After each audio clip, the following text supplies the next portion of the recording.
Audio Jungle.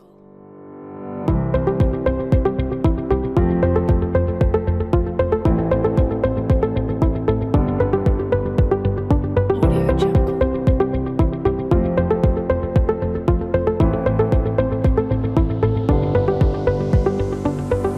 Wabarakatuh. Audio Jungle. Salam sejahtera bagi kita semua. Assalamualaikum warahmatullahi wabarakatuh. Selamat pagi, selamat datang. Saya ucapkan kepada para peserta kuliah umum program studi Teknik Elektro tahun 2020. Yang terhormat Bapak Muhammad Dahlan STMT, selaku Dekan Fakultas Teknik Universitas Muria Kudus. Kemudian Bapak Dr. Solehan MT, selaku Ketua Program Studi Teknik Elektro.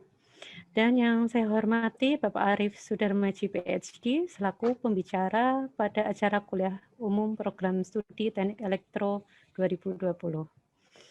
Alhamdulillahirrahmanirrahim, puji syukur, marilah kita panjatkan kehadirat Ilahi Robbi yang telah melimpahkan nikmat dan karunia-Nya pada pagi hari ini, sehingga kita masih diberikan keberkahan yang sungguh tak terhingga. Tak lupa salawat serta salam kita curahkan kepada junjungan kita Nabi besar Muhammad SAW yang kita tunggu syafaatnya di yaumul akhir. Di hari yang cerah ini kita dapat mengikuti kegiatan kuliah umum program studi Teknik Elektro 2020 dengan tema perkembangan Artificial Intelligence AI di era Industri 4.0. Sebelum memulai acara, saya akan membacakan susunan acara yang akan berlangsung pada hari ini. Yang pertama, pembukaan, kemudian sambutan oleh Ketua Program Studi, dilanjutkan acara inti kuliah umum kita pada pagi hari ini, kemudian sesi tanya jawab, foto bersama, dan penutupan.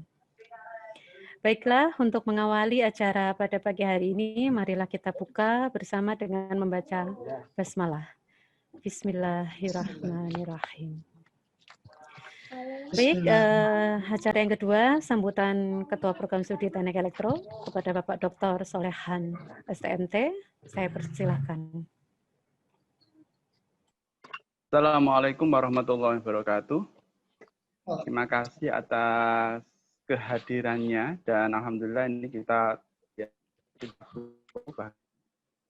di beberapa mahasiswa juga teman-teman dosen itu sudah hadir di setengah jam sebelumnya. Terima kasih juga kepada Bapak Arif Sudarmaji yang telah meluangkan waktunya untuk bisa menambah wawasan bagi mahasiswa-mahasiswa teknik elektro terkait dengan perkembangan teknologi AI. Dan juga saya ucapkan terima kasih kepada Bapak Dekan Teknik yang telah juga meluangkan waktunya untuk bisa mengikuti acara ini dan juga kepada teman-teman dosen semuanya dan mahasiswa semuanya. Perkembangan teknologi saat ini dan juga perkembangan teknologi khususnya di teknik elektro ini sungguh sangat cepat sekali. Bahkan tidak hanya di teknik elektro, ya hampir semua bidang, dan AI merupakan hal yang menyederhanakan dari sesuatu yang mestinya kompleks menjadi sesuatu yang cukup mudah dan cukup murah gitu. Dan nanti akan bisa dijelaskan lebih detail lagi kepada Bapak ini Arif Darmaji. Dan saya harapkan nanti mahasiswa benar-benar sungguh-sungguh ya, tawajuh, maksud saya konsentrasi, karena hal ini merupakan hal yang penting yang nanti harapan saya nanti ke depannya banyak dari skripsi dari mahasiswa ini ke arah itu, karena ini memang sudah eranya begitu. Jangan sampai kita terpaku pada teknologi yang lama begitu. Saya rasa mungkin tidak terlalu banyak yang saya sampaikan karena pentingnya acara ini, jadi sambutan saya tidak terlalu banyak. Harapan saya semoga acara ini berjalan dengan bagaimana yang kita harapkan. Terima kasih atas perhatiannya. Kami sampaikan selamat belajar. Assalamualaikum warahmatullahi wabarakatuh. Acara selanjutnya yaitu acara inti pada pagi hari ini, yaitu presentasi atau paparan dari Bapak Arif Sudarmaji terkait tema perkembangan Artificial Intelligence AI di era Industri 4.0. Sebelum saya memersilahkan Pak Arief untuk memberikan paparan. Saya akan share screen terkait biodata Bapak Arief, ya, CV singkat dari Bapak Arief. Sebentar, saya share screen. Apa terlihat share screen saya? Terlihat. Baik, terima kasih. Nggih, Bu, terlihat. Nama lengkap dari Bapak Arief Sudarmaji, ST, MT, PhD. Jabatan fungsional beliau adalah lektor. Beliau dari program studi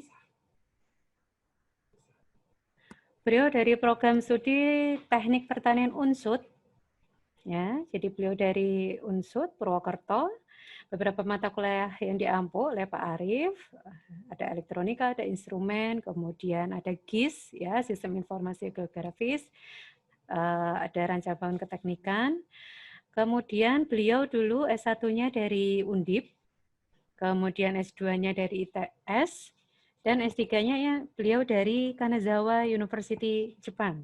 Jadi dari Jepang, ya Pak ya. Kemudian ini beberapa pengalaman penelitian beliau banyak sekali. Tidak mungkin saya review satu persatu. Nanti kita langsung saja tanya ke Pak Ariefnya. Ini saya stop share. Baik, Pak Arief Sudarmaji sudah siap untuk memberikan paparan? Baik, Ibu Moderator. Baik, Pak Arief, kurang lebih waktu 1 jam, kemudian nanti kita lanjut ke sesi tanya jawab. Gitu nggih Pak Arief nggih? Oke. Baik, untuk waktu dan kesempatannya saya persilakan untuk Pak Arief Sudarmaji memberikan paparan terkait tema kita pada pagi hari ini, perkembangan Artificial Intelligence AI di era Industri 4.0. Monggo Pak Arief. Baik, terima kasih Ibu Moderator atas kesempatan yang diberikan. Yang pertama, yang terhormat, saya ingin tes audio, nggih. Mudah-mudahan sudah terdengar suara saya. Yang terhormat, Bapak Dr. Muhammad Dahlan, selaku Dekan Fakultas Teknik Universitas Muria Kudus. Yang saya hormati pula Bapak Dr. Solekan, selaku Ketua Program Studi Teknik Elektro Universitas Muria Kudus. Yang terhormat pula Bapak Ibu dosen, staf pengajar di lingkungan Prodi Teknik Elektro Universitas Muria Kudus. Dan yang berbahagia seluruh serta mungkin mahasiswa dan umum serta kuliah umum di Prodi Teknik Elektro pada pagi hari ini. Terima kasih pertama saya ucapkan bagi Prodi Teknik Elektro UMK ya, atas kesempatan yang diberikan kepada saya. Ya, jadi pertama saya ingin salam kenal untuk Bapak Ibu dan saudara-saudara semua. Jadi seperti tadi sudah diperkenalkan oleh Ibu Moderator ya, bahwa saya Arief Sudarmaji. Kebetulan tadi seperti disampaikan di CV saya bahwa saya S2 di ITS. Nah, kebetulan ada rekan saya juga ini yang staf pengajar di Teknik Elektro UMK, ya, Pak Budi, yang bersama waktu itu ya dari 2007 kalau nggak salah belajar bersama di ITS sampai 2011. Baik, di sini saya ingin berbagi ya beberapa research juga pengetahuan saya tentang AI atau AI kalau kita sebutnya atau kecerdasan buatan, juga aplikasinya ya, yang pernah saya lakukan yang terkait dengan artificial intelligence atau kecerdasan buatan juga yang lainnya. Saya akan coba share slide saya. Ya. Mohon konfirmasi apakah untuk slide saya sudah tersedia atau sudah tertampil? Sudah Pak. Sip. Oh, baik. Ya Pak, sudah tersedia. Baik, Bapak Ibu sekalian dan saudara-saudara sekalian, di sini sesuai amanat dari Prodi Teknik Elektro UMK, saya ingin mencoba berbagi tentang apa itu AI atau Artificial Intelligence atau dalam bahasa kita kecerdasan buatan dalam revolusi industri 4.0. Jadi isu revolusi industri 4.0 ini memang saat ini sedang marak ya, sedang booming, bahwa sebagai pengantar ya, bahwa revolusi industri ya sampai sekarang sudah berjalan pada generasi keempat ya, di mana generasi pertama ya dimulai pada tahun 1784 yang dimulai atau diawali dengan proses mekanisasi ya, pada berbagai bidang ya, diawali atau dengan adanya ditemukannya water power atau steam power ya, atau generator ataupun pembangkit kincir yang menggunakan kincir ya, di mana cirinya adalah single machine or many user. Jadi maraknya mulainya mekanisasi untuk berbagai bidang ya, dalam bidang energi, bidang pertanian ataupun bidang lainnya. Ya. Alatnya masih berupa mekanisasi. Ya. Jadi yang awalnya mungkin manual tradisional yang mulai beralih ke mekanisasi. Itu ciri dari revolusi industri pertama atau tingkat pertama. Yang kemudian dilanjuti dengan mulainya mass production atau produksi massal ya, menggunakan assembly line ya, dan dengan bangkitnya electricity. Di sini identik dengan technological revolution atau revolusi berbasis teknologi ya. Banyak diciptakan alat-alat mesin ya yang digunakan untuk produksi massal. Ini diawali tahun 1870 ya. Revolusi industri Prancis waktu itu. Kemudian dilanjutkan dengan perkembangan teknologi komputer dan juga informasi ya. Mulai dilakukan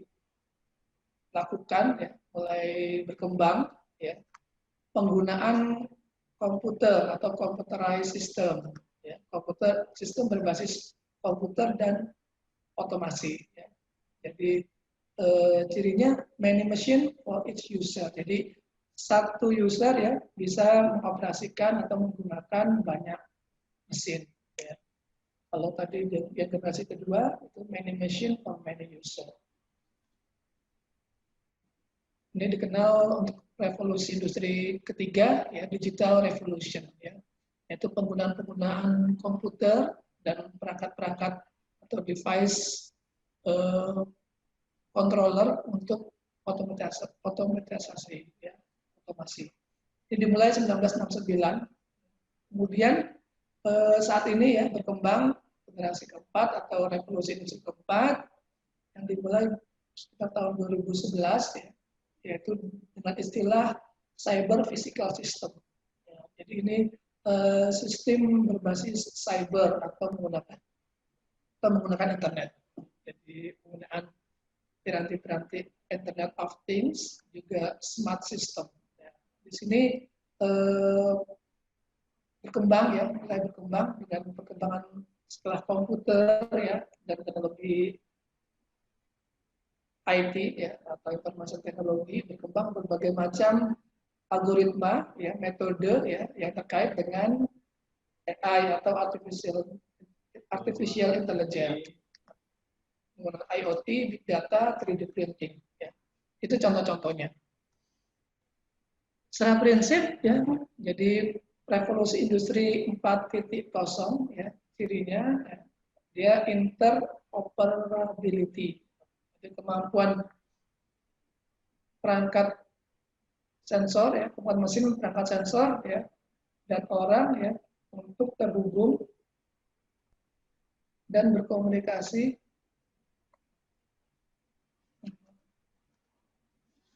orang untuk terhubung dan berkomunikasi sama lain melalui Internet of Things. Yang kedua, information transparansi. yaitu kemampuan sistem informasi untuk membuat salinan virtual ya, dari dunia fisik dengan memperkaya model pabrik digital dengan data sensor. Prinsip keempat dari revolusi industri yaitu technical assistance, jadi kemampuan sistem bantuan untuk mendukung manusia untuk membuat suatu keputusan yang tepat dan menyelesaikan masalah yang mendesak dalam waktu singkat, serta kemampuan sistem fisik dunia maya untuk mendukung manusia secara fisik dengan melakukan serangkaian tugas untuk rekan kerja manusianya. Jadi semacam asisten bagi operator ya, bagi manusia yang melakukan kerja. Dan yang terakhir, prinsip yang keempat ya, yang penting di sini adalah decentralized decision ya. Jadi kemampuan fisik ya, yang secara maya untuk membuat keputusan ataupun membuat keputusan sendiri ya, dan melakukan tugas mereka semandiri mungkin ya, sehingga muncullah seperti sistem pakar, kemudian machine learning dan sebagainya. Jadi 4 prinsip ini yang mencirikan revolusi industri 4.0: interoperability, information transparency, kemudian technical assistance, dan decentralized decision. Nah, berikut gambaran industri 4.0 atau industri 4.0. Ada automation, IoT, system integration, connection, big data, cloud computing. Nah, pilarnya apa saja? Ya, setidaknya ini dari IoT Analysis, bahwa pilar teknologi yang membangun industri 4.0 ya, ada 7 setidaknya. Ada beberapa juga yang menyebutkan lebih dari ini ya. Pertama, cyber physical system. Cyber physical system atau bisa disebut juga dengan IoT, Internet of Things. Kemudian teknologi cloud computing, kemudian teknologi big data, system security, kemudian 3D printing, dan yang keenam augmented reality dan humanoid robots. Ya, jadi sistem otomasi yang bersifat humanoid atau berperilaku atau mempunyai kemampuan seperti manusia. Ini 7 pilar. Sebagai penjelasannya, jadi seperti Internet of Things ya. Jadi ini merupakan sistem atau operasi yang digunakan yang merupakan perangkat komputasi mekanis mesin digital dalam satu keterhubungan atau interrelated connection untuk menjalankan fungsinya melalui komunikasi data pada jaringan internet tanpa memerlukan interaksi antar manusia atau interaksi manusia dan komputer. Sistem IoT ini mengintegrasikan 4 komponen, yaitu perangkat sensor, konektivitas, pemrosesan data, dan antarmuka pengguna. Jadi IoT ini merupakan sistem ya yang berbasis internet. Jadi semua data ya, dapat diakses secara online ya, melalui jaringan internet. Banyak sekarang perangkat-perangkat keras yang sudah berkembang ya. Kalau dulu mungkin Arduino hanya sebagai controller ya, sekarang Arduino sudah embedded dengan misalnya ESP32 atau ESP2866. Nah, itu perkembangannya juga. Contoh lain misalnya Raspberry ya, bentuk-bentuknya jenis atau tipe Raspberry ya, ataupun perkembangan yang lain misalnya ESP dan sebagainya. Ya. Aplikasi di Indonesia IoT, misalnya banyak sekali aplikasi ya, misalnya Goes ya, sebagai IoT untuk bike sharing, kemudian e-fishery ya, ini untuk pemberi pakan ikan otomatis ya, jadi Q-View ya, ini untuk smart city, dan juga ada HARA. Ini IoT untuk pangan dan pertanian. Ya, jadi cirinya adalah penggunaan perangkat-perangkat yang berbasis IT ya, seperti gadget ya, kemudian small PC dan sebagainya. Dan teknologi yang berikutnya cloud computing atau diartikan komputasi awan ya. Jadi komputasi ya yang dilakukan ya pada online ya, menjadikan internet sebagai pusat pengelolaan data dan aplikasi ya, di mana pengguna komputer diberi hak akses atau login menggunakan cloud yang dapat mengkonfigurasi server atau peladen melalui internet. Contohnya hosting situs web berbentuk server virtual ya. Jadi perhitungan, ya, kemudian analisa dan share, ya, dan sebagainya itu melalui jaringan internet atau istilahnya di awan, ya, cloud computing. Jadi tidak terpusat pada satu server ya, tapi bisa interkoneksi. Contoh produk cloud computing di Indonesia ada K-Cloud, ya, kemudian Cloud Kilat, kemudian ada Dewa Web, kemudian ID Cloud Host, kemudian ada Free Cloud. Ya. Ini tentang cloud computing. Jadi kalau sebelumnya ya, computing mungkin hanya berbasis PC, ya, single PC dan standalone atau berdiri sendiri, ataupun piranti-piranti pemrograman seperti microcontroller dan sebagainya. Nah ini perhitungannya atau komputasinya ya dilakukan melalui jaringan internet ya di sana. Jadi tidak individu atau standalone, tapi di cloud atau menggunakan internet. Itu teknologi yang kedua. Dan istilah yang lain adalah big data. Dengan adanya cloud computing atau cloud chatbot, maka akan muncul big data. Ini yaitu data yang dalam volume besar, ya, baik terstruktur maupun tidak terstruktur. Ya. Namun yang bukan penting adalah bukan jumlah datanya, ya, melakukan apa yang organisasi atau manajemen data. Nah, big data ini dapat dihasilkan, dapat diolah untuk pengambilan keputusan maupun strategi bisnis yang lebih baik. Ya, jadi data yang diperoleh atau big data sehingga muncul berbagai macam smart system, ya, smart system yang ada ya, untuk berbagai macam bidang, ya, seperti sales atau penjualan, ya, dalam bidang transportasi, ya, dalam bidang pendudukan, dalam bidang pertanian, dalam bidang kemudian yang lain sebagainya, ya, lalu lintas dan sebagainya. Penyedia layanan big data di Indonesia yang antara lain ada Sona Platform dan Package Platform, Forum Data, Databot, ya, dan Databot. Dan RI atau AI atau Artificial Intelligence. Ya, ini sebenarnya sebuah teknologi komputer atau mesin ya, yang biasanya berupa perangkat lunak ya, yang memiliki kecerdasan layaknya manusia dan bisa diatur sesuai keinginan manusia. AI bekerja dengan mempelajari data yang diterima secara berkesinambungan. Semakin banyak data yang diterima pada analisis, semakin baik pula AI dalam membuat prediksi. Jadi AI ini sebuah sistem atau sebuah teknologi yang menyerupai atau berperilaku ya, berpikir ataupun berperilaku seperti manusia.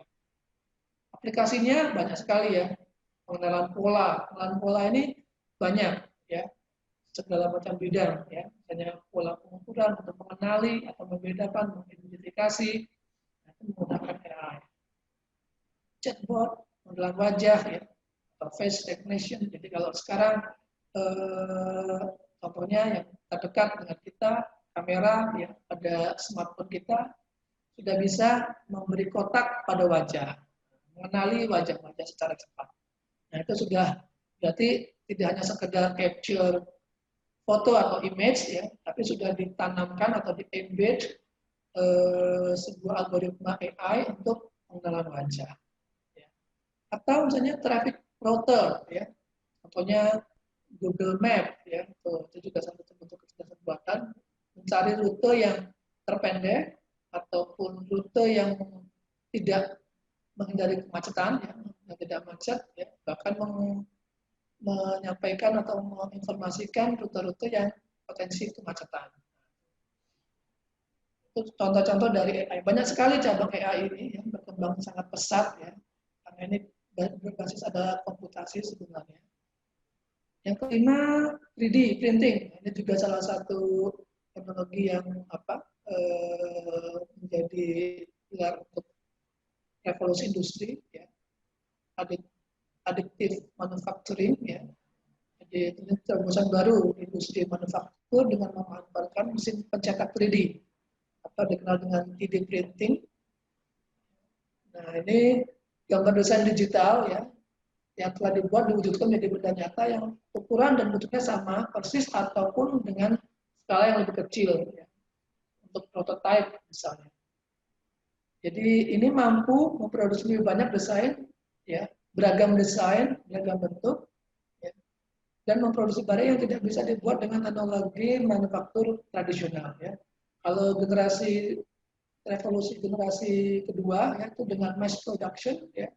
Jadi satu pola untuk banyak jumlah ya, untuk massal ya. Nah, dengan additive manufacture ini variasi bentuk ya, itu lebih banyak ya, bisa sangat beragam. Jadi sesuai dengan desain digital ya, kemudian bisa diwujudkan menjadi barang nyata atau benda nyata. Contohnya banyak ini ya, ada banyak sekali ya 3D printing ya, baik yang skala kecil ataupun yang skala besar. Itu limanya. Ya. Sedangkan kalau pada layernya ya, tadi kalau logical layer atau lapisan logikal atau berpikir ya, AI ya, atau kecerdasan buatan ya, dimana berpikir atau melakukan mengambil keputusan seperti manusia mengambil keputusan ya, AI. Kemudian pada connectivity layer atau lapisan konektivitas ada IoT ya, jadi untuk koneksi antar sistem atau antar piranti ya berbasis Internet of Things. Sedangkan pada lapisan fisik ya, bahannya bendanya atau physical layernya ada wearable artificial reality atau VR, virtual augmented reality atau virtual reality. Kalau virtual reality atau augmented reality, jadi ini memberikan sensasi atau perasaan seperti realitas yang sesungguhnya. Nah, ini teknologi sekarang apa yang menjadikan pada physical layer ya, di wearable ya, di mana manusia dapat merasakan ya, realitas secara virtual ya, ataupun dapat dirasakan misalnya seperti terjatuh, seperti berada pada suatu daerah atau suatu kawasan ya, sensasi terjun, sensasi itu ya, seperti itu contohnya. Kemudian advanced robotik ya, dengan IoT maka otomatisasi atau otomasi ya dapat terkoneksi satu sama lain ya. Kemudian 3D printing itunya Pak, teknologinya. Selanjutnya, nah sekarang ini kira-kira Indonesia sedang mengikuti gelombang revolusi industri. Ya. Kalau pada revolusi industri pertama, ya, ditandai dengan mesin uap, ya. Nah, disebutkan oleh James Watt.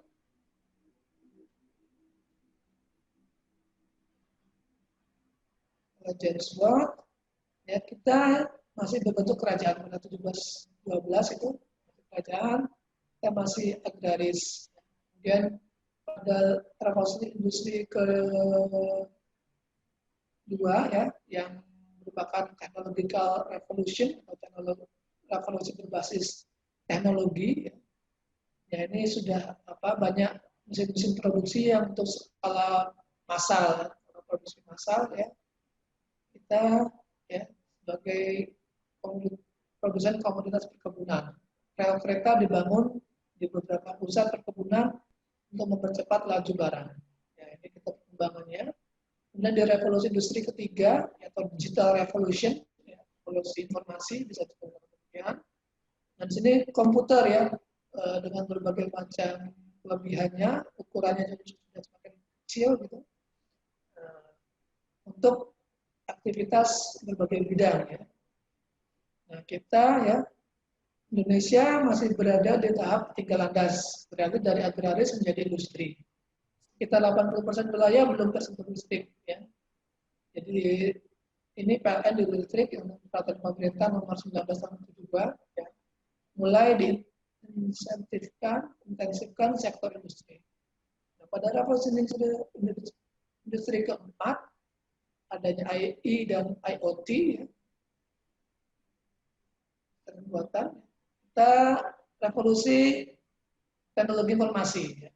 Terjadi deindustrialisasi sementara disrupsi digital menerpa atau gangguan-gangguan digital ya, di mana kita lebih banyak sebagai pengguna dalam hal ini. Untuk ke depan, future, jadi perkembangan AI ini atau kecerdasan buatan ini ya akan banyak ya berkembang ya. Jadi artificial intelligence, ya. Ini algoritma perangkat lunak ya. Jadi basis AI itu adalah sebuah algoritma ya. Yang banyak algoritma ya. Yang paling terkenal mungkin jaringan saraf tiruan atau JST ya, Artificial Neural Network. Ini untuk pengambil keputusan ya. Untuk meniru proses dan indera pemikiran manusia. Manfaatnya dalam belajar, memahami, menalar, merencanakan dan bertindak ketika diasupi dengan data. Internet of Things ya, tadi sudah banyak saya singgung di sini ya. Jadi ekosistem sensor ya, berbagai macam sensor dari berbagai jenis ataupun lokasi ya. Komputer tertanam, tadi embedded komputer, embedded device, perangkat pintar, smart system. 3D printing, robotik, ya. Kemudian blockchain, ya, ini teknologi kulkas digital yang menggunakan algoritma perangkat lunak untuk merekam dan mengkonfirmasi transaksi dengan keandalan dan anonimitas. Ya. Misalnya ini yang banyak berkembang ya saat ini ya, kalau menyebut merek ya, sekarang apa namanya toko-toko online, kemudian transportasi digital ya kayak Gokar dan sebagainya, Grab dan sebagainya.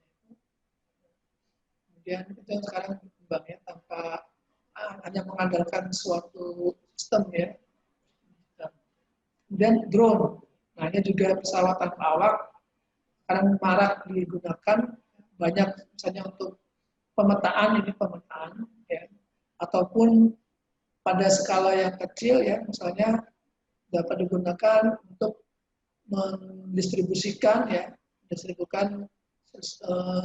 suatu paket ya, dalam kapasitas kecil ya misalnya untuk apa pada kawasan-kawasan yang berbahaya atau kawasan-kawasan yang sulit terjangkau ya ini dapat menggunakan drone ya. Untuk pesawat tanpa awak. Ini serbaguna ya karena variasinya sangat besar dalam kapasitas, peran, kemampuan dan fungsinya. Hanya ingin apa? Memetakan ya sebagai pengambil keputusan suatu kawasan ya hanya dalam sebuah apa paten ya, ataupun lingkup yang lebih luas untuk pemetaan ya. Drone ataupun misalnya dengan satelit bersama. Virtual reality ya. Jadi tadi ini ya. Jadi komputer yang bisa memberikan sensasi realitas ya secara virtual ya. Kemudian augmented reality-nya bersama ya, pengalaman dunia nyata. Jadi pengguna atau manusia bisa seperti merasakan benar-benar ya. Jadi misalnya untuk simulasi-simulasi ya, misalnya simulasi apa pada pelatihan misalnya pesawat terbang ya. pelatihan kendaraan bermotor ya, atau pengujian-pengujian yang berbasis virtual. Nah, sekarang itu sedikit pengantar ya, apa itu revolusi industri 4.0 ya, dan kecerdasan buatan. Nah, ini salah satu bentuk dari kecerdasan buatan itu neural network ya. Jadi AI ya. Jadi ini sebenarnya berkembang sudah lama ya. Jadi manusia berusaha membuat mesin ya yang mendekati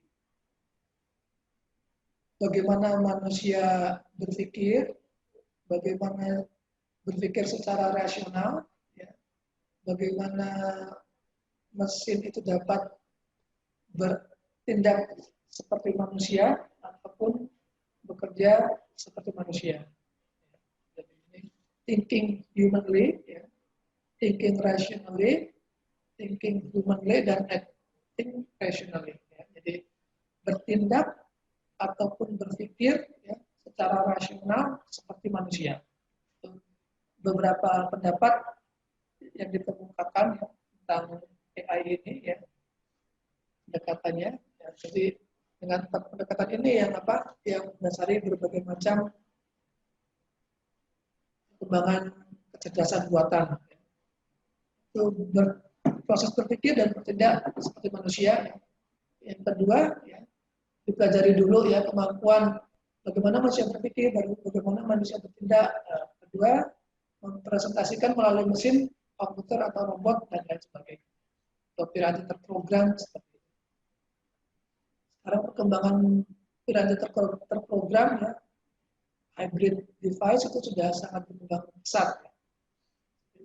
Saya sebutkan tadi ya, memorinya seperti microcontroller, kemudian mini PC seperti Raspberry, ya, kemudian hybrid seperti PSOC, ya, banyak sekali. Nah itu kemudian diberi program atau algoritma yang menunjukkan perilaku atau cara berpikir ya seperti manusia. Itulah AI ya, atau artificial intelligence. Bidang aplikasinya sangat beragam ini ya, bahkan semua bidang sekarang sudah menerapkan AI ini ya,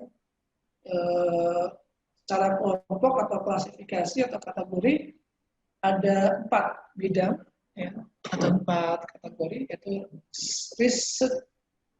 searching atau proses pencarian ya dari data yang banyak ya. Salah yang paling terkenal ya Google ya, itu sangat powerful ya, bagaimana sebuah kotak ajaib ya, kita ingin cari apa saja ya akan muncul hasil ya dengan waktu yang relatif singkat.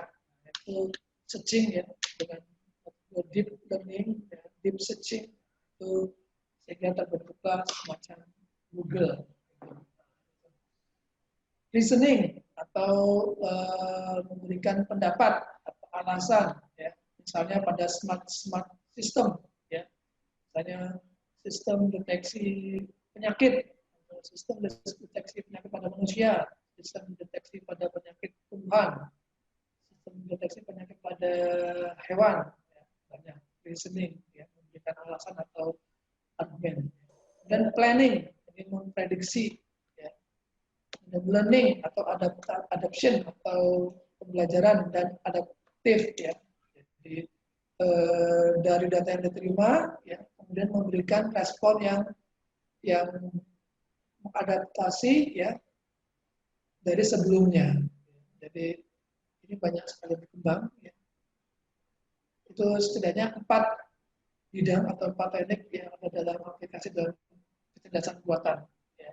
Pencarian, untuk argumen atau reasoning, dan planning ya, atau membuat prediksi, kemudian learning atau adaptasi. Kemudian ini ada pohon pohon AI, aplikasi, banyak sekali bidangnya ya. Juga AI itu melibatkan atau bersifat multidisiplin ya. Jadi tidak hanya semata ilmu informasi atau informatika ya, tapi sebelumnya juga mempelajari tabiat ataupun fisiologi dari yang ingin dibuat ya. Jadi bisa untuk psikologi, bisa untuk bahasa ya, program translator ya, penerjemah ya, dan manajemen, pengolahan citra, pengolahan data, pengolahan pola, sistem informasi manajemen. Dan ini akarnya di sini kemudian berkembang menjadi aplikasi ya, tergantung kebutuhan. Jadi ada banyak ya aplikasi kalau boleh saya jabarkan ya. Jadi aplikasi falsafah, komputer, robotik, bahasa kami ya. Itunya derivasinya sebenarnya. Yang semuanya ya berbasis kecerdasan buatan. Ya. Jadi sebuah perangkat yang diisi suatu program atau algoritma ya, sehingga ya dapat membantu manusia mengambil keputusan atau dia bekerja sendiri tanpa bantuan manusia. Jadi seperti bandara-bandara ya sekarang sudah menerapkan check-in online ya. Jadi check-in mandiri ya, tanpa butuh datang ke counter check-in ya, dengan satu mesin seperti ATM ya. Jika masukkan nanti sudah keluar itunya untuk masuk ke dalam bandara ya. Tiket untuk masuk ke dalam bandara. Proses check-in sekarang banyak bandara sudah tidak lagi menerapkan counter check-in, ya, tapi cukup satu mesin seperti ATM. Jadi boarding pass-nya itu tidak lagi ke counter check-in, tapi dengan mesin. JST ya, di sini ada beberapa. Salah satu yang sangat booming atau sangat banyak diterapkan bidang artificial intelligence, metodenya atau algoritmanya adalah ANN atau Artificial Neural Network atau jaringan saraf tiruan. Ini mengadopsi cara kerja otak manusia, ya, saraf biologis. Ya, saraf biologis bahwa otak manusia itu tersusun atas ribuan, jutaan neuron namanya. Ya, jadi neuron elemen pemroses utama dari jaringan saraf biologis manusia, neuron yang fungsinya menerima input dari sumber luar, menggabungkan, ya, kemudian melakukan operasi linear, dan memberikan output. Jadi neuron ini menerima masukan dari neuron lain atau dari sumber luar, ya, kemudian digabungkan masukan itu, ada yang bersifat menguatkan atau ada yang bersifat melemahkan, gitu. Kemudian setelah digabungkan masukan yang dia terima, kemudian ada operasi linear tertentu, ya, pada sistem saraf manusia, dan keluar sebagai hasil. Ya. Sebagai perbandingan, otak manusia ada 100 juta neuron, kalau semut sekitar 250.000 neuron. Jadi elemen utama dari jaringan saraf biologis manusia adalah neuron. Nah, ini yang ditiru ya oleh manusia ya, dikomputasikan ya. Ini gambaran dari neuron manusia ya. Ada aksen, ada dendrit. Ini nanti akan kalian jumpai bila ingin tertarik dengan aplikasi jaringan saraf tiruan.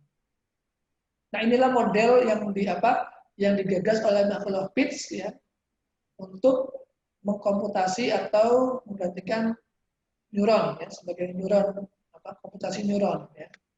Nah, ini jadi neuron ini ya, inti neuron menerima masukan dari luar ya, ini bisa berasal dari neuron sebelumnya ataupun masukan luar sebelumnya yang ada yang bersifat melemahkan atau ada pun yang bersifat menguatkan. Nah, ini kita kenal dengan istilah bobot. Di sini ada bobot, masukan dan bobot ya, dijumlah dikali ya, jumlah dari perkalian antara masukan dan bobot ya.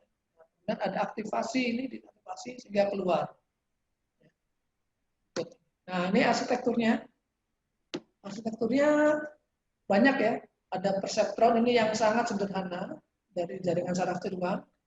Dan ini yang multi layer feed-forward neural network, ini yang banyak sekali diaplikasikan pada berbagai macam bidang karena cukup powerful ya untuk mengenali pola, untuk mengidentifikasi, untuk clustering dan sebagainya. Ini banyak. Kemudian recurrent neural network. Ini pengembangan dari multi layer feed-forward neural network ya. Jadi bagaimana kelebihan artificial neural network atau jaringan saraf tiruan berbeda dengan misalnya apa yang bersifat biner atau 1010 gitu ya, atau tegas membedakan dua ya. Jadi yang bersifat sistem yang bersifat linear ya bisa diselesaikan ya hanya dengan persamaan linear biasa. Tapi pada sistem-sistem yang tidak linear, yang bersifat kompleks, ya, itu tidak dapat diselesaikan dengan sistem linear biasa, ya, karena sifatnya yang kompleks. Ya. Jadi kalau ada penyelesaian seperti ini, linear boundaries, memisahkan atau membedakan dua saja, ya, maka dapat menggunakan satu layer. Ini seperti sistem linear ya. Jadi hanya masukkan dari dua, kemudian keluaran satu. Ini bisa membedakan dua persoalan ya, atau dua situasi. Tapi kalau bersifat seperti ini, ya, di mana untuk mengenali pola seperti ini, ya, yang seperti dalam ini contoh saja ya bentuknya bisa beragam ya. Itu linear persamaan ya, persamaan linear tidak bisa ya, harus menggunakan, nah ini yang salah satu tidak memecahkan permasalahan yang bersifat tidak linear itu dengan jaringan saraf tiruan. Ya, dengan dua layer seperti ini. Kalau lebih kompleks lagi, ya, dua layer tidak mampu, ya, maka perlu ditambahkan layer berikutnya sehingga 3 layer, ya. Seperti ini untuk membedakan, ya, yang kita harapkan mengklasifikasi yang berwarna biru. Nah ini kalau seperti ini cukup 2 layer karena tidak bisa 2 layer harus dengan 3 layer.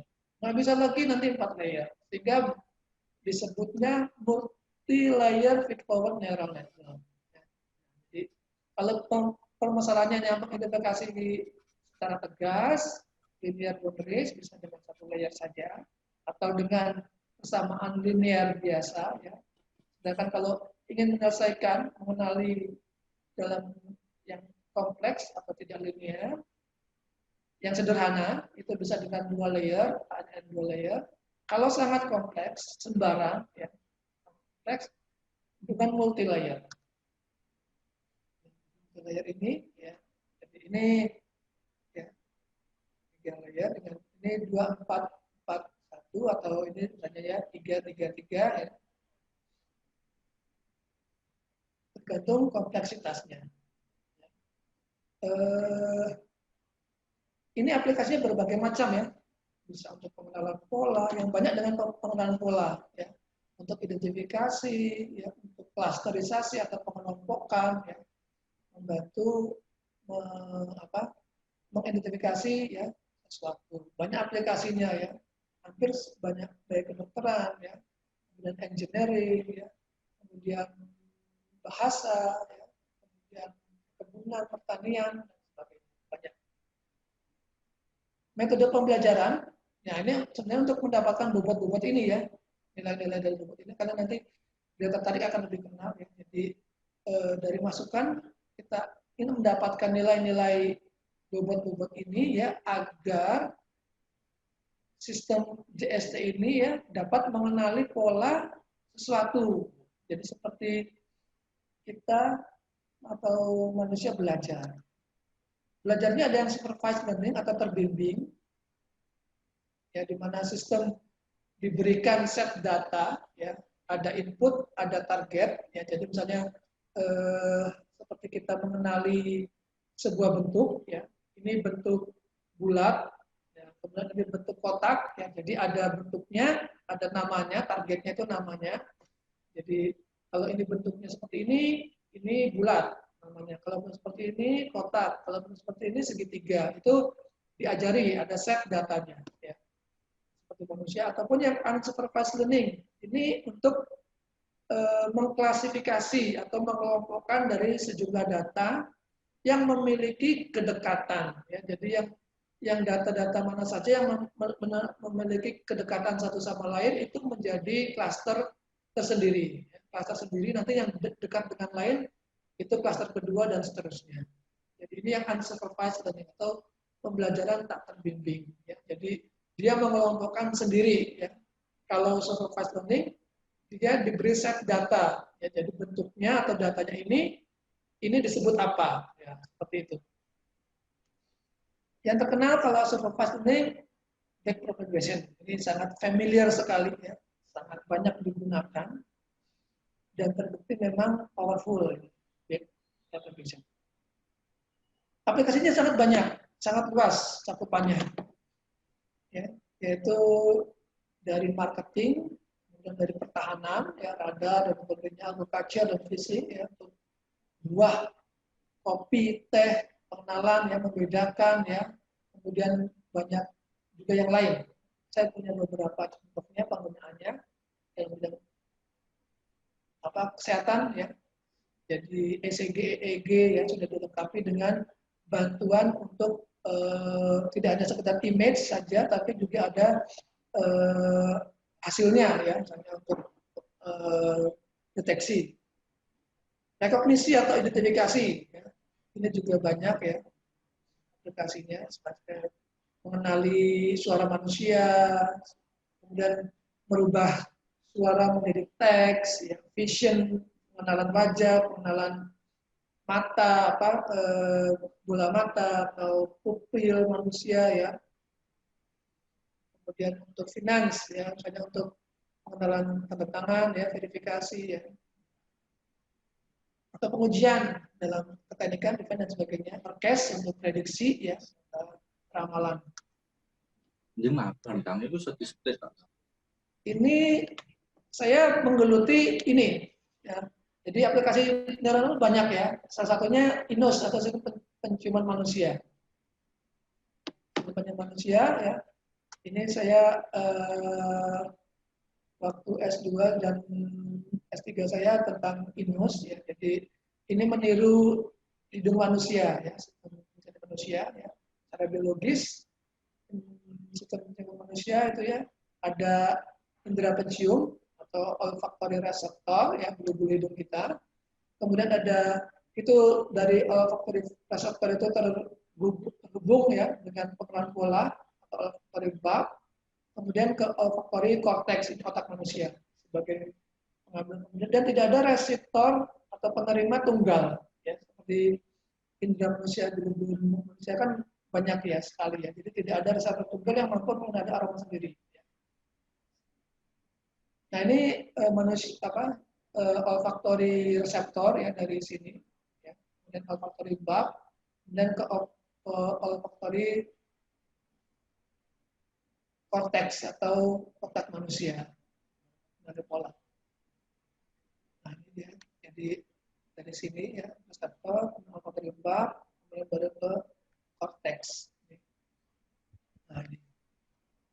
Jadi, nah, ini yang ditiru, ya. Jadi reseptornya menggunakan perangkat keras, ya, yaitu sensor, dalam hal ini sensor aroma, ya. Perkembangan sensor gas sudah bisa mengenali berbagai macam aroma, ya. Yang tersusun array, jadi sensor gas dengan berbagai macam teknologi, ya. Jadi ada yang pakai MOS atau metal oxide, ada yang berbasis polimer, ada yang berbasis infrared, ya, berbagai macam teknologi sensor gas yang beragam, ya.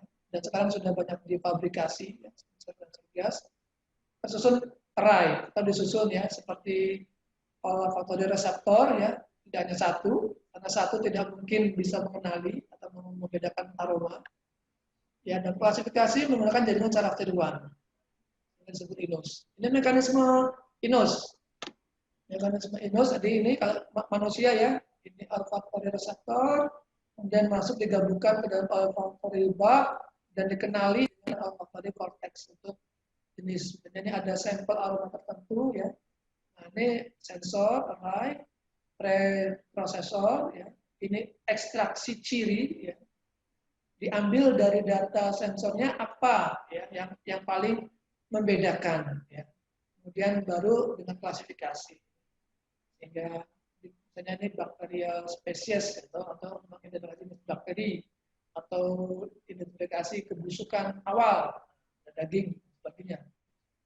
Nah, ini jadi ada sensor array, type processing, ya, dan feature extractor, dan classification atau klasifikator, baru decision making. Ini mekanisme dari electronic nose. Ya. Kalau sekarang berkembang elektronik tang atau lidah elektronik hampir sama ya, intinya hampir sama. Jadi ini hampir sama ya. Jadi semua sekarang berbasis komputer ya. Jadi sensor diperoleh hasilnya untuk membedakan. Nah, ini berbagai macam teknologi elektronik nose. Jadi sensornya ya, ini sudah banyak. Sekarang sudah sangat kompak ya. Bahkan ada satu device tidak hanya satu jenis sensor tapi beragam jenis sensor ya, yang sudah lebih kecil ya. Teknologinya ada yang dari yang MOS, kemudian QMB, kemudian SAW ya, surface wave, MOSFET, ya, kemudian ada atau polimer ya, conducting organic polymer. Sensor, ini ada chamber yang masuk, kemudian pengenalan pola ya bisa menggunakan jaringan saraf tiruan ya.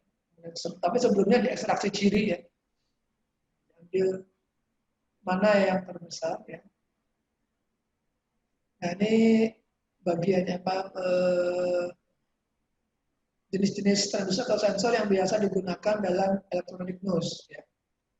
Jadi ada yang bersifat optikal, ada yang bersifat thermal, ada yang bersifat elektrochemical atau gravimetri. Ya. Kalau MOS dia maksudnya ke elektrochemical ya. Jadi maka dia berbahan macam semiconductor ya, atau dengan conducting polymer, jadi berbahan kimia ya, dengan komponen senyawa tertentu, conducting polymer tertentu yang dia akan bersifat mengembang ya, sesuai dengan gas yang diterima.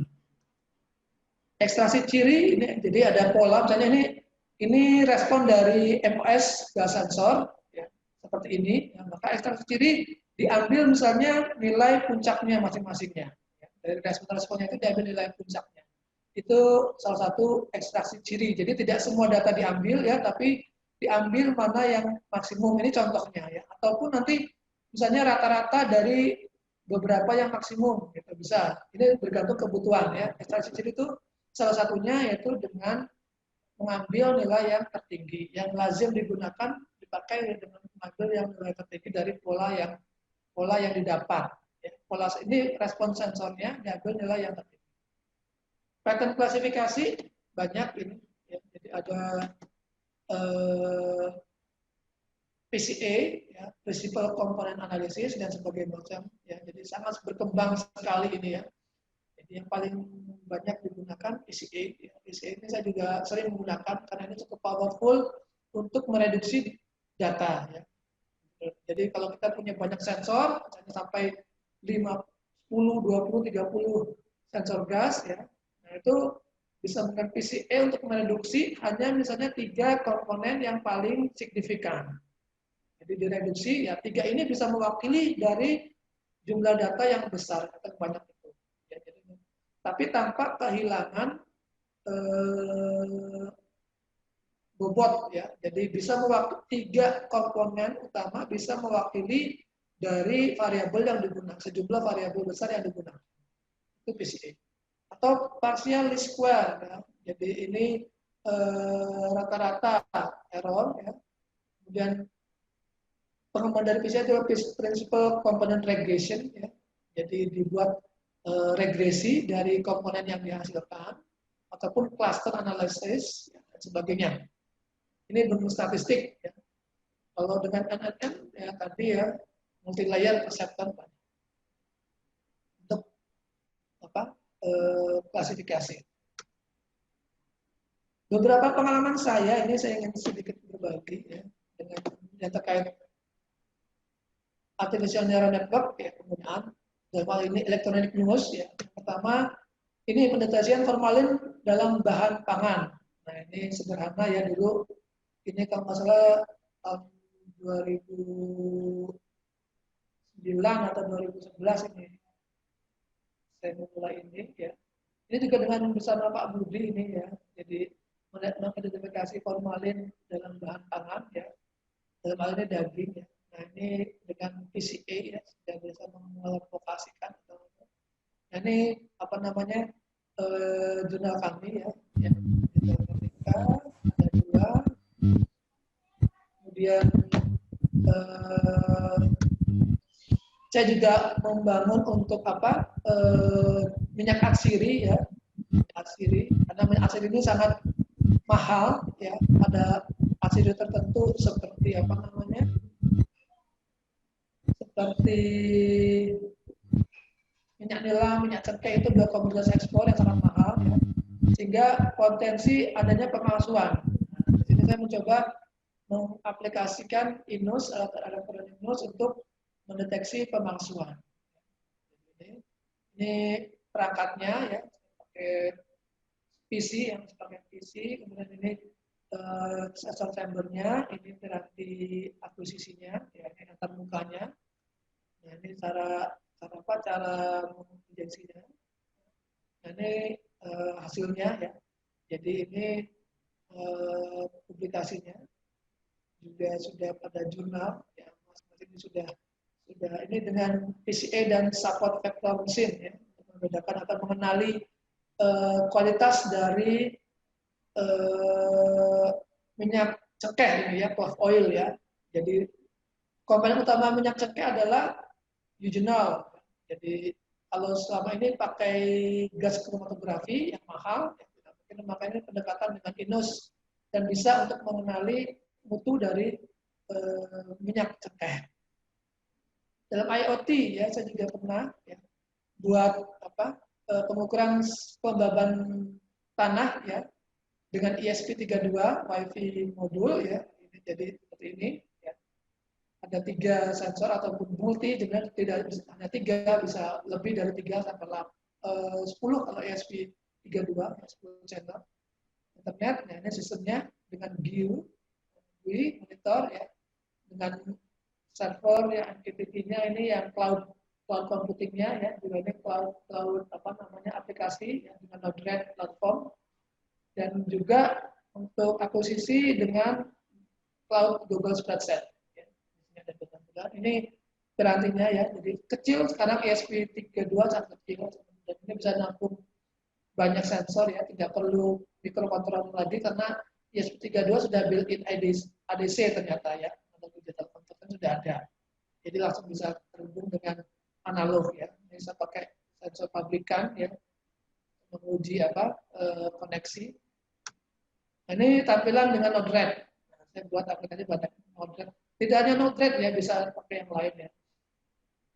Saya coba 6 ya, dan ini dengan juga on off untuk coba secara online ya pada satu titik.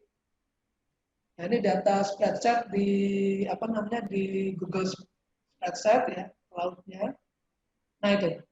Jadi itu kira-kira yang bisa saya berikan ya, maksudnya pengalaman-pengalaman saya juga teman-teman saya tentang artificial intelligence atau kecerdasan buatan. Jadi ini terima kasih atas perhatiannya. Saya coba stop screen ya. Saya kembalikan ke moderator. Terima kasih. Baik, terima kasih Pak Arief. Tepat 1 jam. Ya. Jadi, Alhamdulillah ya. Jadi sangat menarik sekali terkait paparan dari Pak Arief. Tadi Pak Arief, mohon maaf sebentar.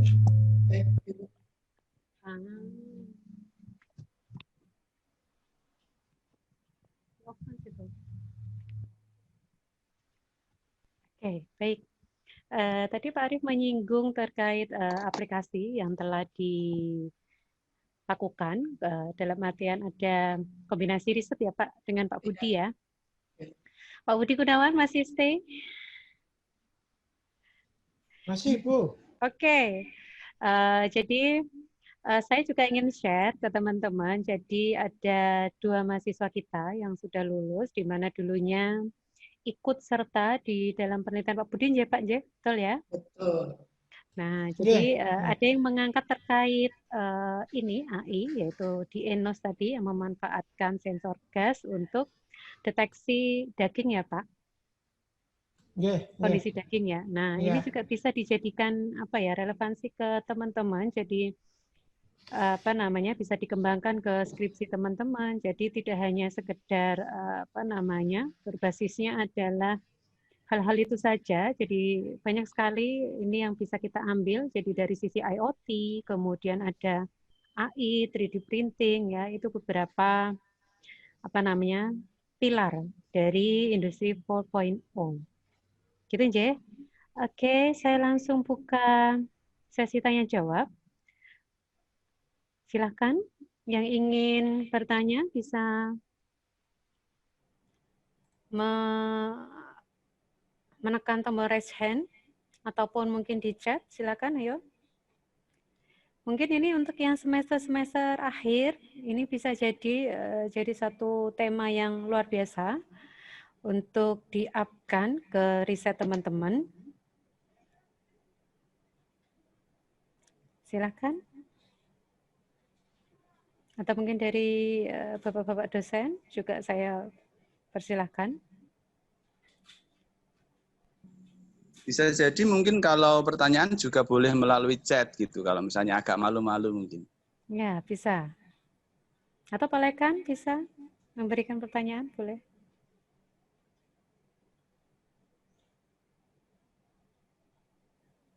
Mungkin ada Pak Budi. bisa Oke, ya berbagi kalau pengalaman. saya sih, Ya, oh ya, kalau boleh bertanya mungkin. Oh, boleh, silakan. Silakan Pak Lekan. Oke. Mohon maaf. Jadi begini, memang kalau di tempat kita sih yang mata kuliah yang membahas tentang AI ini memang masih jarang. Jadi ya kita sudah inisiasi, tapi memang sebagian kecil baru kita gunakan. Nah, kira-kira yang paling mudah apa ya? Mungkin begitu, terima kasih.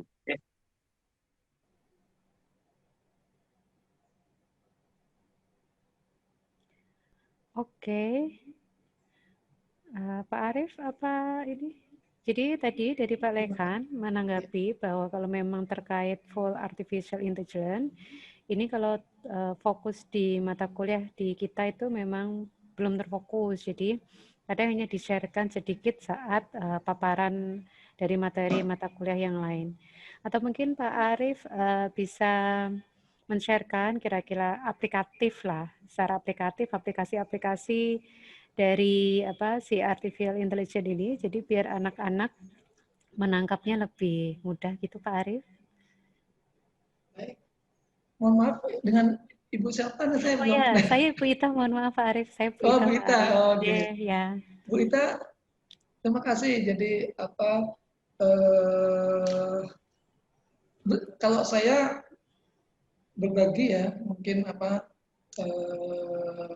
saya kan di prodi teknik pertanian, ya, jadi mungkin agak aneh juga. Saya itu basisnya teknik elektro, S1, S2, S3, Ya. tapi saya berkesempatan mengabdi di Unsur itu ditempatkan di prodi teknik pertanian.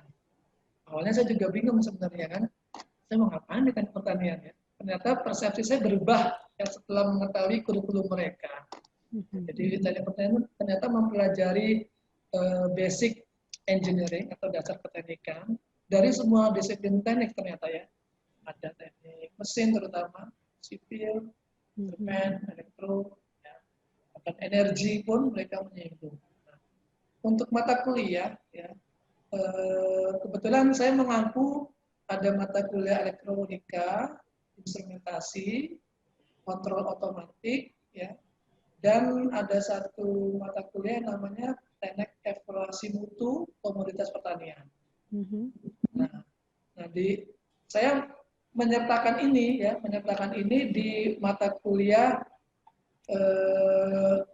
kontrol otomatik sedikit, tapi lebih pada yang bersifat penjurusan, yaitu teknik evaluasi mutu dan sistem komputasi, ada sistem komputasi. Nah, di situ kita memberikan masukan ya untuk aplikasi ataupun dasar kecerdasan buatan.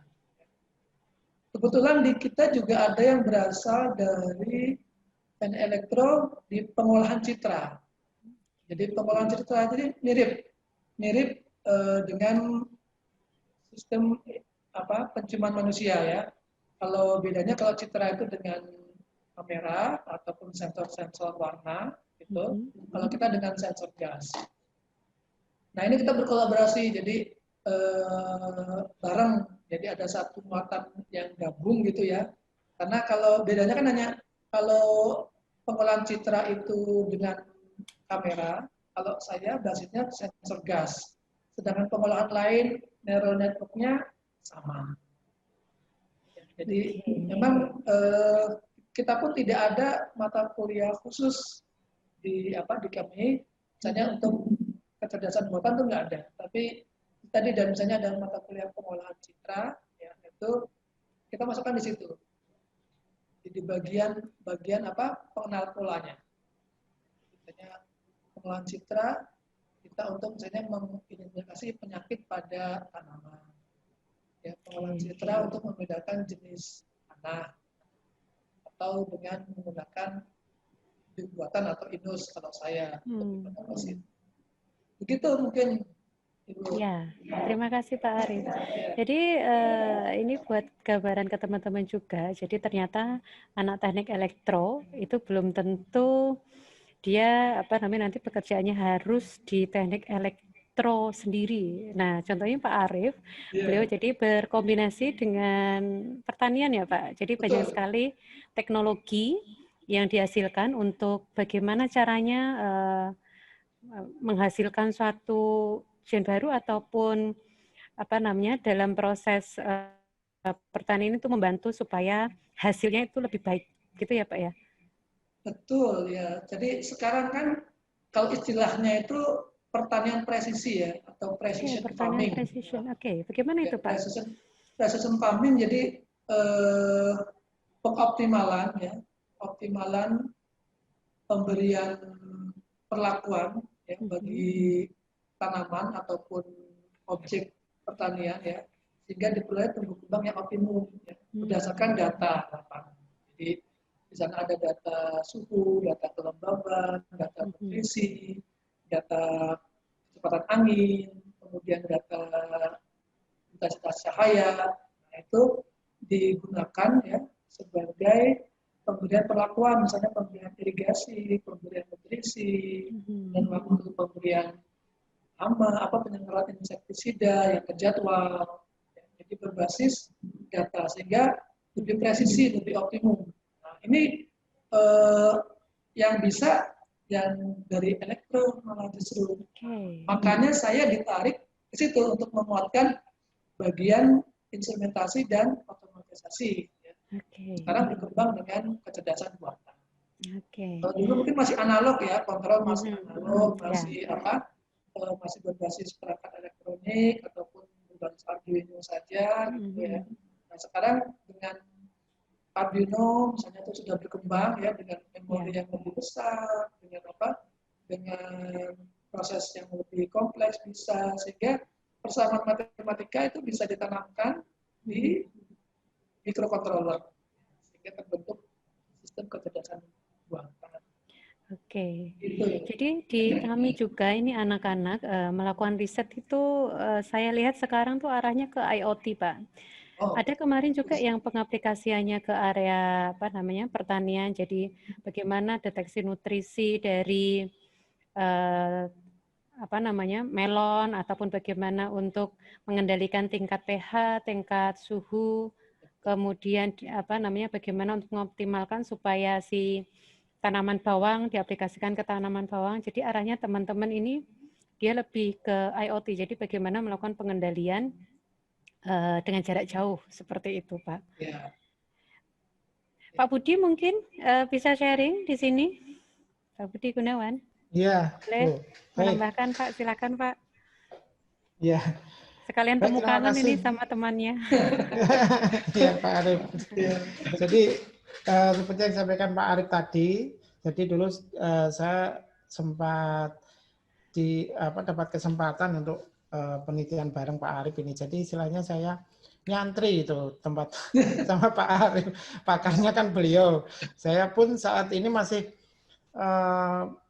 hanya permukaan saja ya kalau kita berbicara masalah AI dan sebagainya. Jadi belum sampai ke dalam-dalamnya. Jadi kemarin itu yang penelitian bareng Pak Arif itu untuk pendeteksian kualitas daging kalau tidak salah itu dengan AI juga. Jadi ke depan saya sebetulnya pengen juga meneruskan itu ya terkait riset-riset yang nanti di dalamnya ada menggunakan AI-nya. Jadi tidak hanya sekedar misalnya yang selama ini kan kita koneksi misalkan IoT juga. IoT kan yang mungkin sementara baru kita aplikasikan hanya IoT yang belum menerapkan AI di dalamnya. Jadi hanya mengakses data, kemudian kita mengontrol perangkat kita yang ada di jauh ya dari via internet dan sebagainya. Selama ini sepertinya masih seputar itu. Jadi belum dikembangkan ke ada AI-nya sehingga dia bisa otonomus misalnya dengan data-data atau dengan setting point yang sudah kita buat, basis data yang sudah ada sehingga dia mencari ini sendiri, otomatisnya lebih full, jadi tidak masih ada intervensi kita. Jadi arahnya ke situ ya, mungkin nanti ke depan revolusi industri 4.0 itu. Di antara intinya kalau saya tangkap terkait dengan industri 4.0 itu adalah digitalisasi di semua sektor, termasuk digitalisasi di sektor pertanian misalnya. Kalau hal ini misalkan dihubungkan ke pertanian dan ke yang lain, seperti yang disampaikan kemarin kuliah perdana ya oleh Pak Ari juga seperti itu. Hampir semua lini ini sektor, ada yang kemarin itu disebutkan di sektor industri makanan, kemudian pertanian, chemical dan macam-macam ya kemarin itu semua sudah elektronik sudah masuk ke sana, orang-orang elektro sudah ada di sana semua. Nah sekarang trennya adalah AI ini, sehingga saya harapkan ini kuliah perdana kemarin dan kuliah umum ini yang temanya AI ini untuk memperkenalkan mahasiswa ya terkait dengan AI, kemudian nanti manfaatnya, fungsinya ke depan itu, karena AI arahnya nanti trennya ke sana. Jadi saya harapkan mahasiswa mulai tertarik atau istilahnya nanti termotivasi untuk lebih mendalami atau mempelajari terkait dengan AI ini. Nah, sepertinya seperti yang disampaikan Bu Ita tadi, selama ini untuk skripsi atau TA mahasiswa di sini Pak Arif itu masih belum belum banyak atau bisa disebut ya, hanya 1-2 yang pernah menggunakan AI ini. Malah lebih khusus kemarin hanya baru yang pertama yang itu ya Mas, yang pas dengan penelitian kita ya. Mas Ginanjar Wawan sama Mas siapa Bu? Wawan ya. Jadi saya harapkan nanti mungkin adik-adik kelasnya itu bisa ada yang mendalami itu juga gitu, supaya nanti bisa bisa lebih wawasannya lebih luas terkait dengan AI ini. Saya rasa itu ya Pak. Ke depan sebetulnya saya masih terus pengen ini Pak, riset juga terkait dengan AI ini. Ini kayaknya untuk ajuan ini mudah-mudahan nanti kalau misalkan bisa lolos ya, amin, kita nanti bisa riset lagi berdua bersama terkait dengan ini penggunaan AI juga ini. Mungkin begitu Bu Ita tambahan. Baik, terima kasih Pak Budi. Ayo anak-anak silakan, mumpung ini ada pakar teknologinya di pertanian. Jadi yang kemarin ambil riset terkait tema pertanian, bisa tanya. Silakan. Denny mau tanya, Denny? Ya, siap, Bu. Oke, silakan Denny. Siap. Silakan Denny. Suara saya sudah masuk, Bu. Oke, sudah masuk. Silakan. Baik. Assalamualaikum warahmatullahi wabarakatuh. Waalaikumsalam warahmatullahi wabarakatuh. Izin bertanya, Bapak. Ini kan revolusi industri 4.0 ini kan bisa menjadi peluang atau ancaman bagi kita. Contoh saja kalau ancaman itu kan banyak pekerjaan manusia itu kan digantikan oleh mesin, Pak. Nah, kami sebagai mahasiswa elektro itu kan apa langkah-langkah kami agar revolusi industri 4.0 ini menjadi peluang bagi kami, Pak. Gitu. Apakah kami harus menguasai teknologi tersebut atau bagaimana, Pak? Terima kasih. Sekian. Bu. Ya, baik. Luar biasa sekali pertanyaannya Denny. Silakan Pak Arief. Oh, baik. Kira-kira bagaimana mempersiapkan agar revolusi 4.0 ini menjadi peluang untuk kita, terkhususnya anak-anak elektro, bukan menjadi ancaman karena semuanya aspeknya kan digantikan oleh robot gitu Pak Arief. Betul, betul. Baik, pertanyaan yang bagus sekali nih Mas Denny ya. Jadi kalau bagi mahasiswa atau kita teknik elektro ataupun yang mirip-mirip ya informatika dan sebagainya itu justru AI ini sebagai peluang besar ya, karena sekarang itu eranya sudah bergeser, penggunaan gadgets HP itu sudah sangat demikian marak ya, dan masa depan bisnis ya sekarang sudah mulai ya, bahkan sekarang sudah mulai berbasis internet ya, contohnya banyak Grab, Gokar dan sebagainya ya, juga layanan-layanan toko-toko online. Nah, itu sudah mulai kita bergeser. Nah, itu aplikasi yang sudah jadi ya, ataupun teknologi chat ya, teknologi yang sekarang ya, TikTok dan sebagainya. Ya. Nah, itu siapa yang buat ya? Yang buat ya kita kan, yang lain hanya pengguna. Kalau yang mungkin akan menjadi ancaman adalah bagi yang sektor-sektor lain ya, pekerja-pekerja sektor lain ya, yang kemungkinan bisa tergantikan ya, yang konvensional ya, misalnya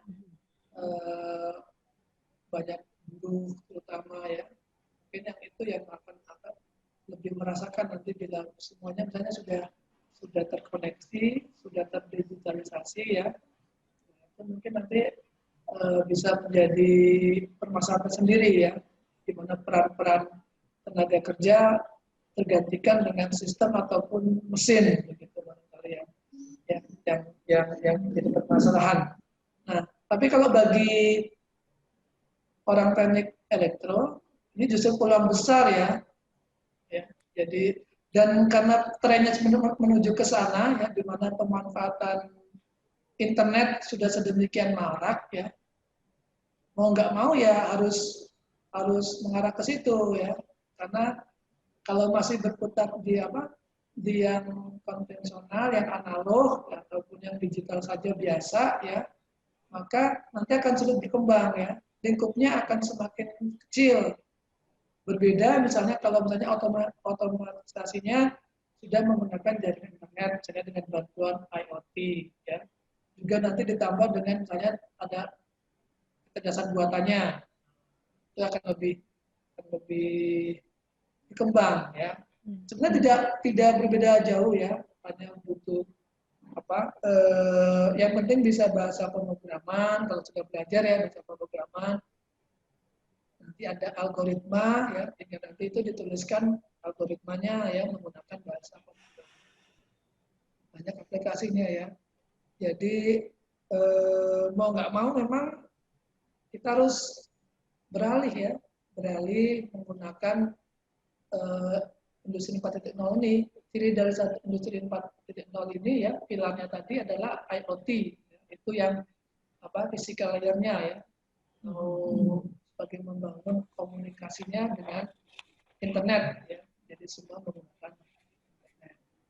Nah, ini pun memberikan banyak keuntungan ya bagi pemerintah, bagi pemangku kebijakan ya, untuk misalnya membuat sistem untuk kawasan tertentu ya, dalam suatu kawasan ya. Kalau misalnya pemberian irigasi berdasarkan kelembaban tanah ya, kalau hanya satu site atau satu spot itu kan lokal ya. Ya, tapi kalau dari beberapa titik atau site atau lokasi kemudian terkoleksi ya, tidak ada data itu juga, tapi data kelembaban dan Coba yang dan ini, sebagainya, maka panel. itu bisa mengembangkan suatu sistem ya Ada sebenarnya yang WNI, ITB, seperti itu. IB, Brawijaya. ITB ini Brawijaya kan gitu. Oke, gitu Denny. Jadi Bisa, Mas sebenarnya ini Pak Arief, jadi Denny Iya. ini tuh dia sedang menjalankan riset, jadi terkait telur asin ya Denny ya. Oh gitu. Jadi Gimana? gimana yang pengolahan atau pembuatan awal telur asin yang konvensional yang awalnya manual dilakukan, dia mencoba untuk membuat riset untuk menciptakan, nggak apa-apa kan Denny, nggak usah malu-malu Nggak apa-apa. Denny, menciptakan alat otomatis, jadi mengurangi atau mempercepat arahnya ke situ Pak. Jadi kalau konvensional butuh sekian hari, tapi diinginkan dengan terciptanya si risetnya Denny nanti diharapkan waktu untuk proses pembuatan si telur asin itu lebih cepat. Itu Bagus sudah salah satu hal yang peluang ya Pak, peluang ya, untuk itu di aplikatif kondisi ya. revolusi 4.0 Boleh ini. cerita nggak apa namanya mempercepatnya bagaimana telur asin? Karena Ayo Denny. kebetulan saudara saya, bule saya itu ada juga yang usahanya itu telur asin. Jadi memang masih manual. Dia bata merah itu ditumbuk, diaduk, ada garamnya, kemudian secara manual ditempel-tempel. Nah itu saya mau tahu ini, Denny ini lagi ngapain supaya mempercepatnya seperti apa? Den silakan sharing Den, siapa tahu nanti jadi peluang usaha Denny. Ayo Kalau Denny saya silakan. itu boleh saya Bu. Ya di share. Saya pakai sistem itu, pakai sistem itu Pak, pakai sistem tekanan udara. Yaitu kan apa itu? Saya itu memakai campuran antara air sama garam itu Pak. Nanti kan ditaruh di dalam sebuah drum, nanti ditekan pakai udara. Saya itu menggunakan prinsip pakai tekanan osmotik Pak, membandingkan antara tekanan luar dan tekanan dalam. Nah, semakin banyak tekanan luar itu kan nanti proses distribusi masuknya garam ke telur itu kan semakin cepat gitu Pak. Oh, berarti apa? Bagus idenya ya. Jadi semakin cepat proses difusi air garam ke dalam telur asin ya. Ya. Proses bantuan apa tadi, tekanan luar ya. Tekanan udara luar. Perlu dicoba ya, ini potensi sekali ini. Hanya nanti memang kembali lagi kalau telur asin itu kan lebih ke kualitas atau rasa ya. Ya, nanti memang perlu dibuktikan nanti hasilnya itu apakah bisa sama. Kalau bisa sama ini sangat menjual. Ya. Ya. Tapi kalau misalnya rasanya bisa lain ataupun bentuknya bisa berubah gitu karena dengan faktor tekanan ya, itu bentuk telurnya itu berubah ke dalamnya ya. Atau misalnya kuning telurnya menjadi hancur di dalam, misalnya jadi tidak bulat lagi atau gimana. Itu nanti perlu dibuktikan. Ya, karena sekali lagi bicara tentang produk pangan adalah bicara tentang konsumen ya yang pakai. Ya, Pak. Konsumen itu kembali ke rasa, cita rasa dan penampilan. Nah, kalau ini tidak merubah itu dan tapi kamu bisa lebih cepat proses pengasinannya, ya itu sangat baik udah. Ya, bahkan potensi untuk daftarkan menjadi haki ya kalau memang bisa ya. Sebenarnya ini kan untuk apa itu penghasilnya kan sebenarnya itu untuk pengawetan Pak. Kalau soal rasa itu mungkin bisa dikasih kayak rasa jahe atau rasa bawang itu Pak. Kalau iya. Ini bukan rasa, maksudnya gini. Jadi apa? Tekstur mungkin Pak. Ya selain rasa, tekstur juga apa bentuk ya, bentuk telur asinnya nanti dalamnya itu kalau selama ini kan dengan penggaraman manual itu kan tidak berubah ya. Tidak berubah bentuk kuning telurnya tidak pecah gitu ya. Kalau dengan tekanan, nah itu apakah berubah atau tidak, atau nanti teksturnya berubah atau tidak, atau bahkan apakah lebih asin banget atau tidak, itu perlu diteliti ya, pengujian dari asinnya ini. Dan kalau itu tidak merubah dan artian sama dengan cara produksi tradisional, ya asinnya sama, bentuk dalamnya sama, tidak pecah kuning telurnya, kemudian teksturnya juga sama. Saya yakin ini sangat menjual ya, sangat baik ya, bisa menjadi paten sendiri. Gitu ya Denny ya. Jadi masukan yang luar biasa dari Pak Arief. Jadi perlu Siap. adanya pengujian, kemudian pengaruh tekanan di konstruksi si telur, seperti apa. Terkait jawaban, sudah puas ya Mas Denny ya? Dan saya buktikan Baik. nanti Bu. Siap. Oke, Ya, siap. Kita semangat. tunggu ya. Baik, ada lagi Kita lanjut. teman-teman yang lain? Ayo, Cek, nggak? silakan. Cek, nggak apa-apa. Ada lagi? Satu lagi? Boleh? Terakhir? Satu? Tidak ada? Iya. Sepertinya mahasiswa kita malu-malu Pak Arief. Oh, nggak apa-apa. Bu. Sama saya juga gitu kalau di sini. Jadi memang Mahasiswa kita. dulu itu waktu saya dengan Pak Budi ada 2 mahasiswa ya, Wawan dan Ginanjar ya. Ya, Dan yang potensi itu yang bahkan sudah bisa membuat 3D printing, Wawan kalau nggak salah ya waktu itu betul. ya. Ya, Bahkan saya tertarik waktu itu untuk order ke Wawan, tapi belum terrealisasi. Jadi dia Ya, bisa betul. membuat 3D printing. Ya, jadi betul. mungkin itu bisa jadi apa aset ya bagi prodi ya, alumni ya. Maksudnya sering-sering aja diundang gitu untuk berbagi sama Ya, adik-adiknya. ya Pak. Kita masih berkomunikasi baik Oh, sip. dengan Oke. Mbak Salam untuk Wan. Wawan kalau ya. Baik, salam balik nanti saya sampaikan. Baik, terima kasih karena tidak ada lagi penanya pada kesempatan kali ini. Sekali lagi saya ucapkan terima kasih pada Pak Arief Sudarmaji yang telah men-share ilmunya yang luar biasa, memberikan pandangan wawasan kita terkait aplikatif dari artificial intelligence, kemudian terkait beberapa aplikasi yang kelak nanti ke depannya merupakan salah satu peluang besar tadi ya, peluang besar untuk dari bisnis yang masa depan, dan kita sebagai anak teknik elektro akan mendapatkan banyak sekali peluang terkait kondisi di revolusi industri 4.0 saat ini. Baik, Pak Arief, selama saya kenapa? Sudah. Baik, Foto dulu, saya rasa Bu. ya, bersama. oke Bapak, tenang Pak Budi.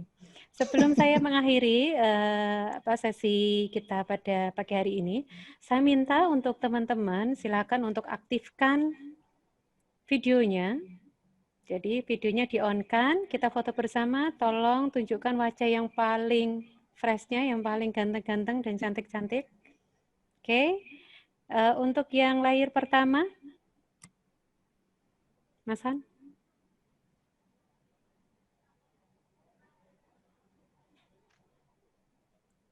Oke, Jaka, tolong lihatkan mukanya Jaka. Oke, layar pertama clear. Kita lanjut ke layar kedua, tolong diaktifkan semua.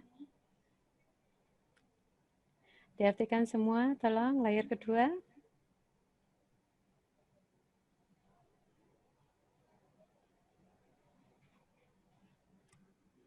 Sudah. Lanjut ke layar ketiga. Ginanjar, Maksum, tolong di-on-kan videonya. Aditya Lucy, Titis, tolong di-on-kan videonya. Desi.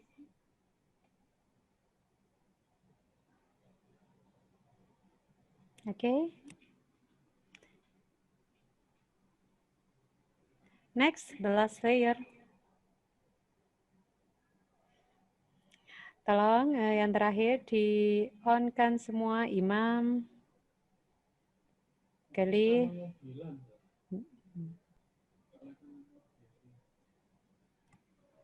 Sudah?